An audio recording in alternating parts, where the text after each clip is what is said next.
Thank you for coming out. Thank you. Amazing. I had my eyebrows waxed for this show. I was going for that mexosexual look. Except for when I do it, I just look like a fat Count Chocula, so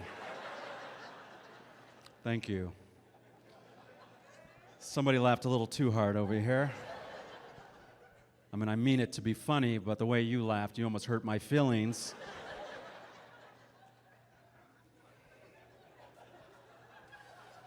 It's all fun and games till your mom's walking down the street with a box of cereal yelling out, "Have you seen my mijo?"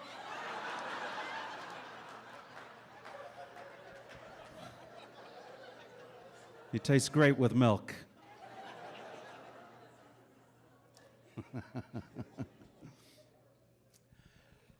I gave up drinking. Yeah, sorry.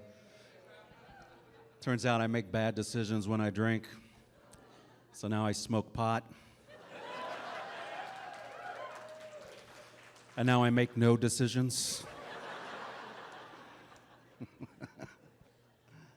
I also had to watch what I eat. Because it turns out that diabetes runs in my family. Mostly because no one runs in my family. No. Should have been doing the keto diet. Unfortunately, I was doing the taquito diet. Could have been losing pounds, and now I'm losing toes, so a pound's a pound.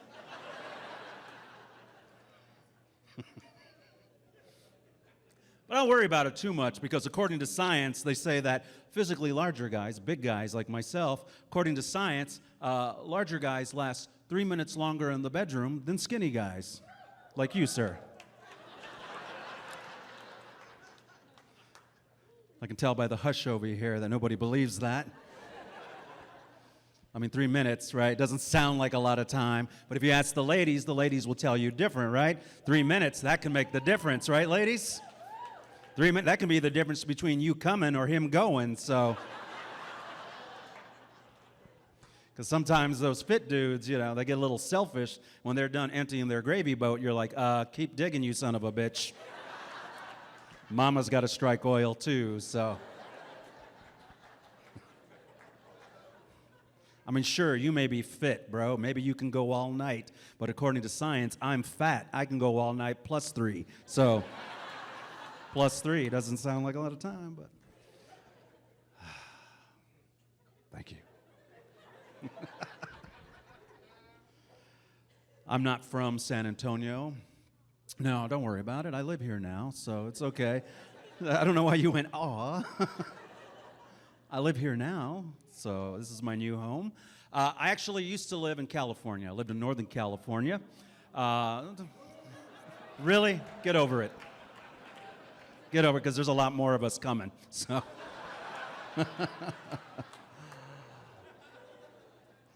I was living in San Francisco, where I was paying $1,400 a month for a junior one-bedroom apartment. $1,400 for a junior one-bedroom apartment. I had no parking. It was very small. It was downtown. $1,400. Very tiny junior one-bedroom apartment. Then my career started taking off, so I moved to LA, where I was living in a full-bedroom apartment. Right, I had a whole bedroom with a wet bar, a walk-in closet, a patio. I had parking. I was 7 minutes from Sunset Boulevard.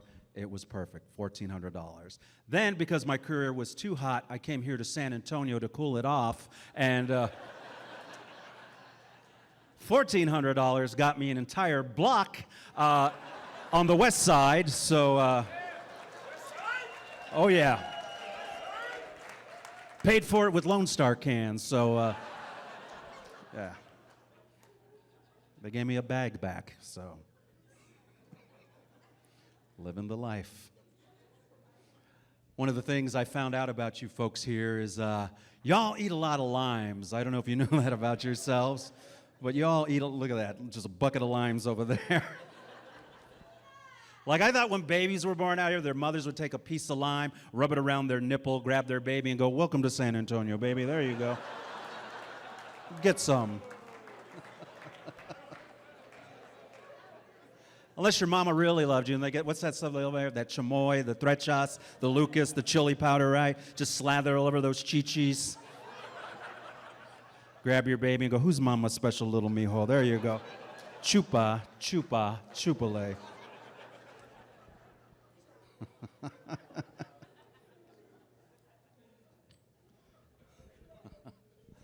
Found out that according to research, they say that if you eat a lot of sweet fruits, like mangoes and pineapples and such, that it makes things sweeter down here. Did you know that?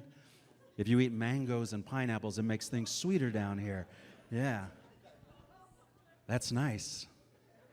Right? Because if you're going to toss a salad, it might as well be a fruit salad. So,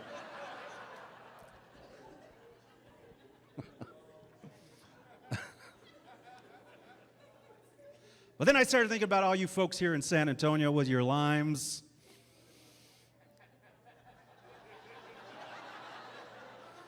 And if you don't think you eat a lot of limes, ladies, next time your man comes up from between your thighs and he's got this face right here, like Robert De Niro just ate a bag of Sour Patch Kids. Yeah, you might want to chill out on the limes. And if you're not going to chill out on the limes, at least put a little line of salt on one thigh and a shot of tequila on the other.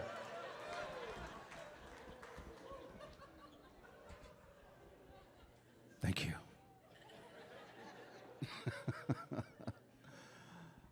I was out there getting my drink, and this lady came up to me and she goes, "Buy me a shot and I'll show you my good titty."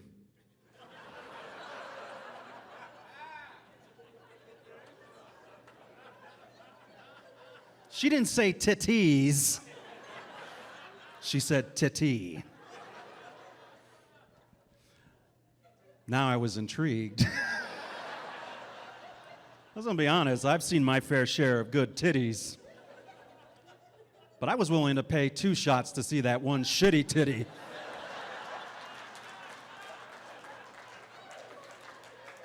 Like, she was keeping that one a secret, you know what I mean?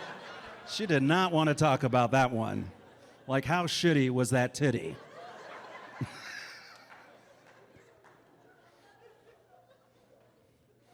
Might have had a mustache bigger than mine.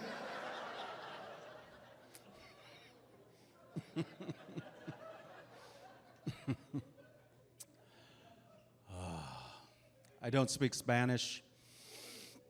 Oh, with that, you guys again. It's not like I didn't try. It just didn't work because of the time I grew up and where I lived. You know, just I didn't have a chance to solidify it. And it sucked because I used to get teased a lot by people like you. They used to call me words like pocho or coco. For the white folks, if you don't know what coco means, it means coconut.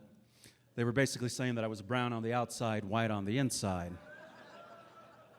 Which really sucked for my brother because he's gay, so they called him Cocoa Puffs. And that's no bueno, so.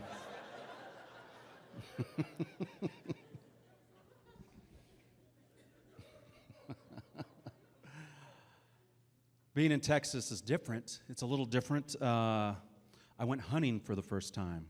Yeah, I went hunting for the first time. Crazy. Right, I'd never hunted. I fired a weapon because I was in the Marine Corps, so I've shot at things, but I've never shot like animals. You know what I mean? That was never something I did. And my friend, who works here actually, he showed me a video of a turkey hunt. And they were using an arrow called, I'm going to go ahead and take a moment because these people are very lost.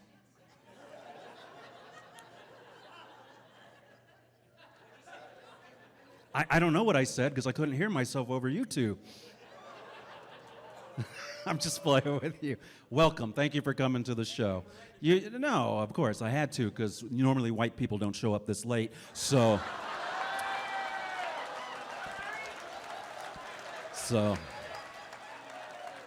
finally, all the black folks and the Latinos are going, yes. They must be white trash. I like how the white trash contingency over here is like, oh, that's mean.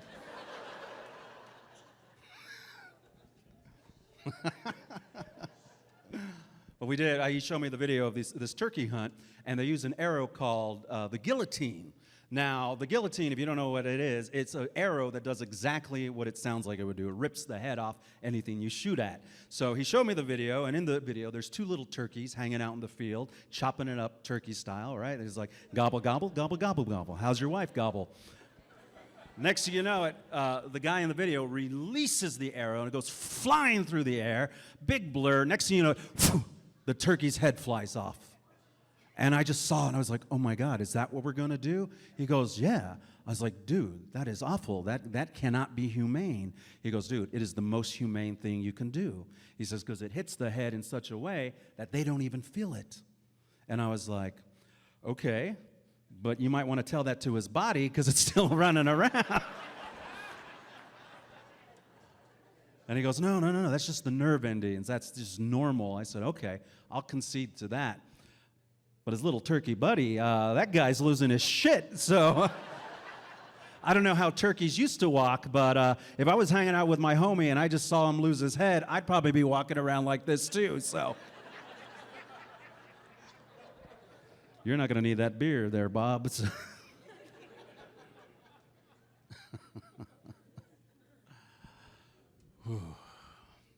Found out that the government has been listening in on our phone calls. Yeah. My friend was like, Big Al, are you not upset that the government is listening in on your phone calls? I was like, bro, I have cricket. I can barely listen in on my own phone calls. I got to call the FBI just to find out my missed calls. Can you hear me now? No, seriously, this is cricket. It's awful.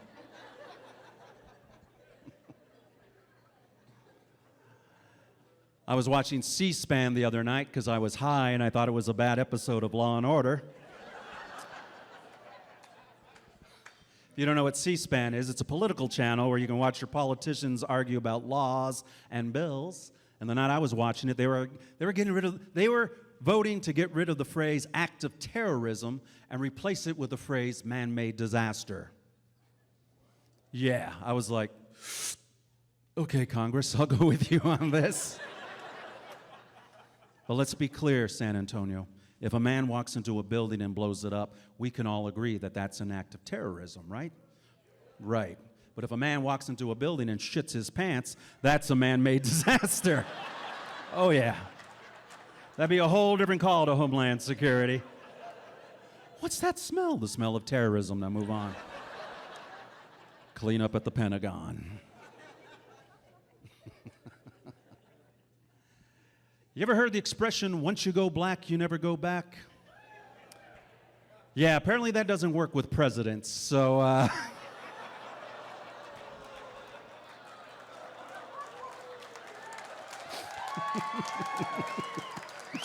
Because America went right back, didn't we? We didn't even care that Trump wasn't 100% white. We're like, screw it, orange can be the new black.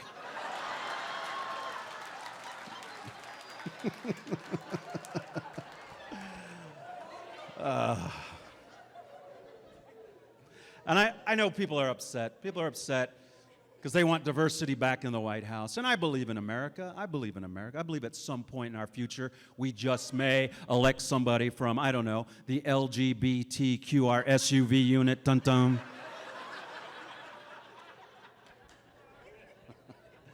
And because we're in San Antonio, I totally believe this with 100% of my heart. 100% of my heart. We will put a Mexican in the White House. Wow, that was really shitty, San Antonio. There was a lot more Mexicans than that. They were just like, the rest of them were just like, no, hombre, that's never going to happen. No. Usually there's one white dude going, si, si puede, yes you can, hombre. Just not this year, get back to work.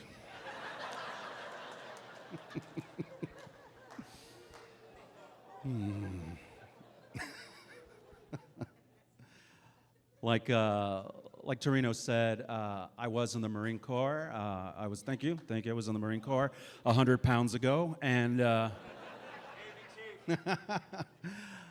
had a head injury, and my head injury caused me to have night terrors. I don't know if you all know what night terrors are. Round of applause if you know what night terrors are. Good. So this won't be foreign. So what night terrors are is you wake up in the middle of the night screaming because you see things there on you in your vicinity, and it's frightening. And if you never lived with somebody who has this, it can be a frightening experience. So you have to imagine, as a human being, I've never expressed this before.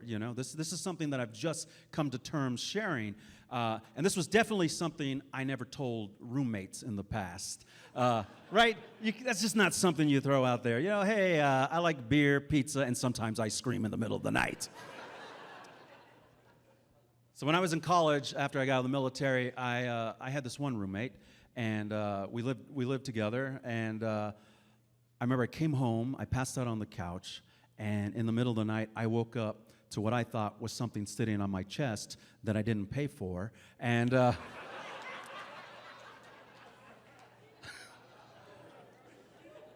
so naturally, I woke up screaming, and I screamed at the top of my lungs. I was like, "Don't kill me! I want to live! I don't want to die! Please don't kill me!" And then I fell off the couch, and then I woke up, and I was still screaming, but as I looked around, I started to realize there was nothing sitting on me. There was nothing in the room. It was just me. I was having a night terror, a panic attack. And so I started to be relieved, and then I started laughing because I imagined if my roommate walked in, he would think I was ridiculous, and I didn't want to have to explain it. But then as I was laughing, I noticed my roommate never showed up. He never walked into the living room, so I was like, maybe he's not home. Maybe I don't have to explain this. And then I woke up the next morning, and I was sitting at the breakfast table, and my roommate came out, and he goes, "Yo, Big Al, were you screaming last night?" I was like, "You heard that?" He goes, "Yeah, dude." He says, "Were you screaming, 'Don't kill me, don't kill me, I want to live'?" I was like, "Dude, that's exactly what I was screaming." "And this is the first time you've checked on me?"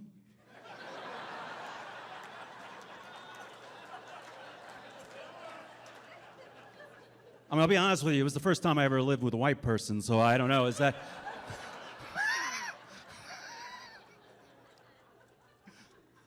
Like, that hurt my feelings. Like, he literally woke up in the middle of the night, opened his eyes, lifted his head up, and went, "You know what? That probably has nothing to do with me. I'm just gonna let them work that shit out. And I'm gonna lay my head back on this pillow, and I'm gonna go right back to sleep. And even if he does die, I'll just call Dad, and he'll cover the rent." I'm gonna be honest, had it been the other way around, had I heard my roommate wake up in the middle of the night screaming, "Don't kill me, don't kill me, I wanna live," I would've got up, walked across the hallway, kicked open the door, looked at whoever was in there, I would have said, "Yo, you leave my roommate alone, because I can't cover rent next month because I'm broke," so.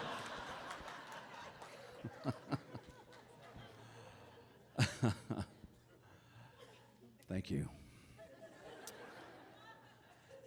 So again, before I moved here, I lived in LA, and I did a lot of auditions for movies. Now, I don't know if you know how movies work, but I auditioned for the lead Latino gangster in this movie. Seriously? People are laughing? These are the facts. That's not the joke. Those are just facts. What, you don't think I can be gangster? I'm totally gangster. I'm gangster. I know I am because I got the part. I got the part. And I don't know if you know how movies work, but after you get the part in a movie, they do something called a table read. Now, every movie you ever watched on TV or on film, they do the same thing. All the actors get together and they read the script for the first time. They all get to know each other and they do the table read. Now, this specific movie, most of the actors were black, the director was black, the writer was black, the producers were black. Everybody was black except for me and the other Latinos in the movie. We played the bad guys. And my guy, the lead Latino gangster, had to say some pretty awful stuff to these black actors that I've never met before. One word in particular kept popping up on my page that made me very, very, very uncomfortable. And if you don't know what that word is, it starts with an N and ends with an ass beating if you're in the wrong neighborhood.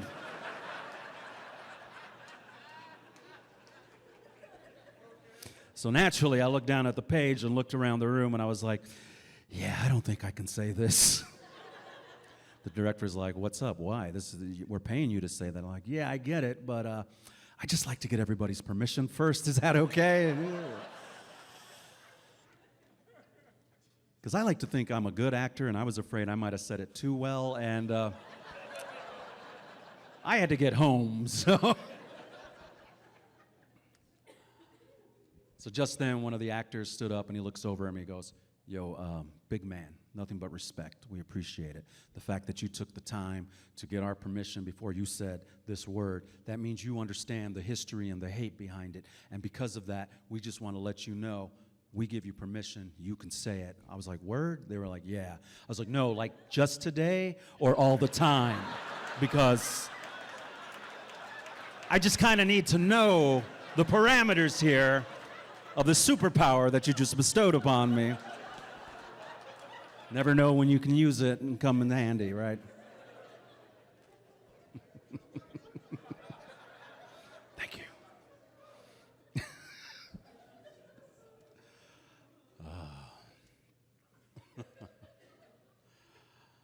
Like I said, I've been married for 10 years. 10 years I've been married. Thank you. 3 people. The rest of you are all unhappy. You're like, bro, get out. Get out now. 10 years, you're lucky. I'm doing a 20-year sentence. I've been married for 10 years. 10 years. 30 years? Awesome. Give it up for them. 30 years. 30. Anybody got 40? No. That's why nobody clapped when I said married. This is miserable divorced people right here. Except for you, apparently. That's it. Congratulations, 30 years. I'm like a dime compared to you all. 10 years I've been married. I don't know how this happened, but me and 2 of my brothers, we married 4 exotic women. Yeah, I don't know how that happened. My one brother married a Latino from Mexico, very authentico, and my other brother married a Filipina from the Philippines, very exotic. Now they have these little half Mexican, half Filipino children. I like to call them my little jalapenos, but but I think I married the most exotic one of them all. My wife is from this little country called Kentucky, and thank you. You heard of this country, apparently. My wife is from Kentucky, and this is important because when we moved here, my wife fell in love with the Southwestern cooking. And she tried to make me authentic Mexican cuisine, my wife from Kentucky. And the first thing she decided to make me was enchiladas. Yeah, enchiladas, my wife from Kentucky. Now, I'm not saying women from Kentucky can't make enchiladas, but they can't make enchiladas. But she's my wife, and I love her. I said, babe, no matter what you do in that kitchen, I'm going to eat it. So my wife from Kentucky went into that kitchen, and she started making what she thought was enchiladas, but my nose told me something different. Because I'm going to tell you right now, I smelled something coming out of that kitchen that I've never smelled coming out of a kitchen making enchiladas before. So I got up to go see what my wife from Kentucky was doing. I'm going to tell you right now, I saw her take a can of cream of mushroom soup and dump it into the enchilada sauce. Look at her face. Look at your girl's face. She's like, what's the matter with that? That's totally normal. That's what Paula Deen says to do. I'm sorry, I don't care what Paula Deen says. That's not how you make enchiladas. You don't put a can of cream of mushroom soup, a pound of butter, or raccoon meat. That's not how you do it. But my wife made them, I ate them, then I asked for seconds, and then I called my friends over because I couldn't do it anymore. But 10 years into this relationship, I still eat those Kentucky Fried Enchiladas. That's right. I still eat them. So that's what you do when you're in a relationship, right, sir? You eat whatever they put in front of you. Now, here's something I'm going to tell you. A lot of people like to believe that the best relationships are built on truth and honesty. Bullshit. The best relationships are built on mountains of lies. That's right, mountains of lies. You look around this room, you find a happy couple. That's a happy couple that lies to each other on the daily. That's right. Lies are the glue that keep people together. As a matter of fact, I'm going to tell you something right now. You see all this right here? All this? This is not fat. None of this is fat. This is 10 years of truth that I've been holding in right here. 10 years of truth. Because if I ever told my wife the truth about her cooking, you know what happened? Well, she'd stop. She'd stop. And if she stops cooking, I don't eat. And if I don't eat, I starve. And when you starve, you get skinny. And when you get skinny, you last 3 minutes less in bed. Hey, thanks a lot, ladies and gentlemen. My name is Big Al. Have a good night.